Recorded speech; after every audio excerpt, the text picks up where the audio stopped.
Hey students, welcome back to my channel Bansal biology. CSI net का exam हो चुका है, रिस्पॉन्स शीट आ चुकी है, आंसर की को भी आपने चैलेंज कर दिया होगा।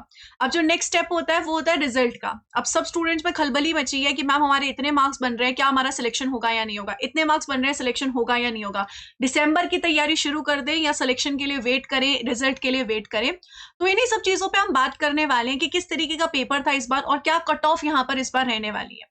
तो देखो, जिस तरीके से इस बार का पेपर बनाया गया है ना, उसमें मुझे ऐसा लगा कि मॉर्निंग शिफ्ट का जो पेपर था वो थोड़ा सा इजियर था as compare to evening shift के कंपैरेटिवली।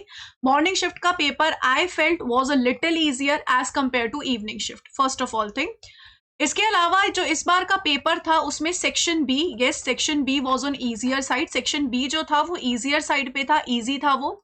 वही सेक्शन सी की अगर हम यहाँ पे बात करें तो सेक्शन सी में एनालिटिकल क्वेश्चंस थे। इस बार सीएसआई ने इस बार एनालिटिकल क्वेश्चंस काफी डाले थे, बट सेक्शन सी में भी काफी क्वेश्चंस इजियर साइड पे भी थे और काफी क्वेश्चन एनालिटिकल साइड पे भी थे। मतलब एक तरीके से जैसे सीएसआई नेट पेपर बनाता है उसी तरीके का पेपर था, थोड़ा सा एनालिटिकल और डाल दिया। कुछ क्वेश्चंस जो थे वो रिपीटेड थे, पहले जैसे क्वेश्चंस आ रखे थे वैसे ही क्वेश्चंस जो के थे, और रिपीटेड क्वेश्चंस भी थे, कुछ थे, लेकिन यस रिपीटेड क्वेश्चन भी इस बार देखे गए थे। तो इस बार का पेपर को अगर हम रखें तो वैसा ही पेपर है जैसा सीएसआर बनाता है। कुछ टफ क्वेश्चन है, कुछ इजी क्वेश्चन है, कुछ मॉडरेट क्वेश्चन है, टाइप ऑफ क्वेश्चन पेपर यहाँ पे था। और अगर कोई भी स्टूडेंट ने अच्छे से प्रिपरेशन की होती, अच्छे से 6 महीने की जो तैयारी है उसको अच्छे से किया होता, तो वो एग्जाम क्लियर कर लेता, आराम से क्लियर कर लेता। तो इस तरीके से यहाँ पर इस बार के पेपर को हम बोल सकते हैं मॉडरेट पेपर। अगर आप अच्छे से अटेम्प्ट करते, ध्यान से अटेम्प्ट करते, तो आराम से आपका पेपर निकल सकता था। इस तरीके का पेपर को इस बार कह सकते हैं। अब नेक्स्ट चीज आती है कि मैम भाई सिलेक्शन होगा या नहीं होगा। हर एक स्टूडेंट यही पूछ रहा है मैम सिलेक्शन होगा या नहीं होगा, सिलेक्शन होगा या नहीं होगा। तो इसके लिए मैं आपको एक एक्सपेक्टेड कट ऑफ बता रही हूँ। एक्सपेक्टेड, ध्यान रखिएगा, this is a expected cut of, कि मुझे ऐसा लगता है कि इतनी कट ऑफ के आसपास जानी चाहिए, depending upon the previous cut off जो मैंने देखी। 2023 के जो स्टूडेंट्स है जिनका सीएसआर निकला था और उनके जितने मार्क्स थे उस हिसाब से मैं बता रही हूँ कि 2023 में जो दिसंबर में एग्जाम निकला था बच्चों का, जून में जो एग्जाम निकला था उसमें उनके कितने मार्क्स थे, उस पेपर लेवल को आज इस बार के पेपर लेवल से कंपेयर करके हम यहाँ पर देखने वाले कि कितनी कट ऑफ एक्सपेक्टेड हो सकती है, जिसमें आप ये बोल सकते हो कि हाँ भाई निश्चिंत हो सकते हो आप थोड़ा बहुत कि हाँ भाई होने के चांसेस बहुत ज्यादा है सिलेक्शन के। तो आज इसी सब चीजों से रिलेटेड हम यहाँ पर डिटेल में डिस्कशन करेंगे। इस बार आपको पता होगा कि सीएसआई नेट ने 3 कैटेगरीज निकाली है, टोटल 3 कैटेगरीज इस बार है। एक जो नॉर्मल हमारी कैटेगरी होती है जेआरएफ प्लस एलएस की, दूसरी कैटेगरी है जो सिर्फ और सिर्फ एलएस की है, और तीसरी एक कैटेगरी इन्होंने निकाली है ओनली पीएचडी की कैटेगरी। तो इस बार यहाँ पर 3 कैटेगरीज है। आपने ये चीज इस बार के ब्रोशर में देखी होगी। There are 3 category in JRF and assistant professor, second is assistant professor and admission to PhD, and third is admission to PhD only। जिसमें से जो कैटेगरी 1 वाले हैं इन स्टूडेंट्स को अगर वो पीएचडी के लिए जाते हैं तो उन्हें फेलोशिप दी जाएगी। सो इस तरीके से यहाँ पर ये चीजें यहाँ पे मेंशन भी कर रखा है। फर्स्ट वालों को जेआरएफ मिलेगा, बाकी दोनों को जेआरएफ नहीं मिलने वाला है। सो अब ये सिलेक्शन होगा या नहीं होगा, इसके लिए हमें तीनों कैटेगरीज की कट ऑफ देखनी पड़ेगी। Expected cut of, once again I am saying, and as I have said, I felt that morning shift paper was little easier and evening shift paper was little tougher as compared to morning shift। तो मेरे हिसाब से evening shift की जो cut off होगी वो थोड़ी सी नीचे होगी, थोड़ी सी में ज्यादा फर्क नहीं पड़ता, 1-2 मार्क्स का ही फर्क होता है, तो 1-2 मार्क्स का फर्क आएगा। अगर हम यहाँ पर कैटेगरी 1 की कट ऑफ देखें तो अनरिजर्व्ड की मुझे लगता है 110 से 112 मार्क्स के बीच में रहनी चाहिए, इसी के आसपास रहनी चाहिए। लोअर साइड पे ही आई एम एक्सपेक्टिंग कि 110 मार्क्स के आसपास जो है वो कट ऑफ रहने वाली है अनरिजर्व्ड की। ईडब्ल्यूएस की जो कट ऑफ होगी वो 100 से 105 मार्क्स के आसपास होगी। ओबीसी की जो कट ऑफ होगी वो 95 से 98 एक्सपेक्टेड हम कर सकते हैं। एससी की 80 से 85, एसटी की 78 से 80, पीडब्ल्यूडी की लगभग 55 से 60 के आसपास ही होती है, क्योंकि स्टूडेंट्स जो होते हैं वो कम रहते हैं, इसके आसपास ही होती है।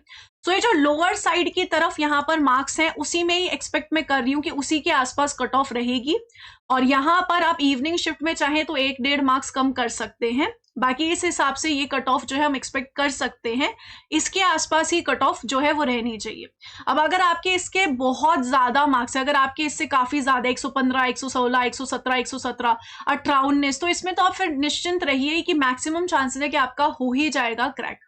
Once again this is just an expected cut off, ये मुझे इसलिए बनानी पड़ी क्योंकि बहुत सारे मैसेजेस आ रहे थे, इंडिविजुअली रिप्लाई करना पॉसिबल नहीं होता, तो इट्स बेटर कि मैं मेरे जो सजेशंस है, मुझे जो लगता है वो मैं आपके सामने रख सकूं। ऐसे ही जो कैटेगरी 2 है जिसमें आपको एडमिशन मिलेगा as a assistant professor and admission to PhD, इसकी कट ऑफ डेफिनेटली उससे कम जाएगी। तो इसकी जो कट ऑफ है हम एक्सपेक्ट कर सकते हैं 98 से 102, ईडब्ल्यूएस की हम एक्सपेक्ट कर सकते हैं 90 से 92, ओबीसी की 82 से 85, एससी की 76 से 80, एसटी की 67 से 70 और पीडब्ल्यूडी की ज्यादा चेंजेस इसमें आते नहीं है पीडब्ल्यूडी की कट ऑफ में। सो ये एक्सपेक्टेड कट ऑफ हम कैटेगरी 2 की एक्सपेक्ट कर सकते हैं। नेक्स्ट आता है category third. So category third में आपका एडमिशन टू पीएचडी ओनली है, इसमें आपको जेआरएफ नहीं मिलेगा, ये एडमिशन टू पीएचडी ओनली होता है। इसमें अनरिजर्व्ड को हम 90 से 95 के आसपास ले सकते हैं, ईडब्ल्यूएस को 82 से 85, ओबीसी को 75 से 78, एससी को 68 से 72, एसटी को 60 से 64 और पीडब्ल्यूडी को 55 से 60। हो सकता है कि इसकी कट ऑफ और थोड़ी सी नीचे भी चली जाए क्योंकि ये कैटेगरी 3 सबसे पहली बार लॉन्च की हुई है, तो इसके लिए हमारे पास कोई expected previous year cut off नहीं है जिसके हिसाब से मैं बोल सकूं। मोस्टली इसी के आसपास कट ऑफ जो है कैटेगरी 3 में जाएगी और कैटेगरी 1 और 2 में मार्क्स वाइज इतनी ही कट ऑफ जो है वो एक्सपेक्टेड है।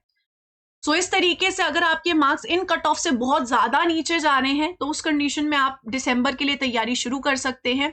इस कट ऑफ के आसपास मार्क्स हैं तो आई विल टेल कि आप वेट कर सकते हैं, और अगर इस कट ऑफ से बहुत ज्यादा मार्क्स हैं फिर तो वेट कर सकते हैं आप बिल्कुल। सो ये मेरे सुझाव थे। आई होप कि आपको इसको जान के अच्छा लगा होगा, और जिनके बहुत अच्छे मार्क्स हैं उनको कॉन्ग्रेचुलेशंस, और जिनके कम मार्क्स हैं आई वुड रिकमेंड कि आप दुखी मत होइए, दिसंबर के लिए ट्राई करिए, and if you want to wait आप वेट कर सकते हैं। बट येस, रिजल्ट आने में टाइम लगता है, सीएसआईआर जब एक बार रिस्पॉन्स शीट दे देता है उसके बाद थोड़ा टाइम लगाता है, तो कुछ वीक्स तो लगेंगे आपके रिजल्ट आने में, तो you have to wait for that. And this was the cut off. Wish you all the very best. तो आई होप कि आपको ये वीडियो देख के अच्छा लगा होगा और थोड़ी सी आपको शांति मिली होगी कि हाँ भाई थोड़ा सा हमें कट ऑफ का आइडिया आ चुका है, this is the expected cut off. Wish you all the very best guys, take care of yourself, and अगर आपको हमारे साथ पढ़ना है तो आप बंसल बायोलॉजी ऐप डाउनलोड कर सकते हैं। Thank you so much, take care of yourself, bye bye.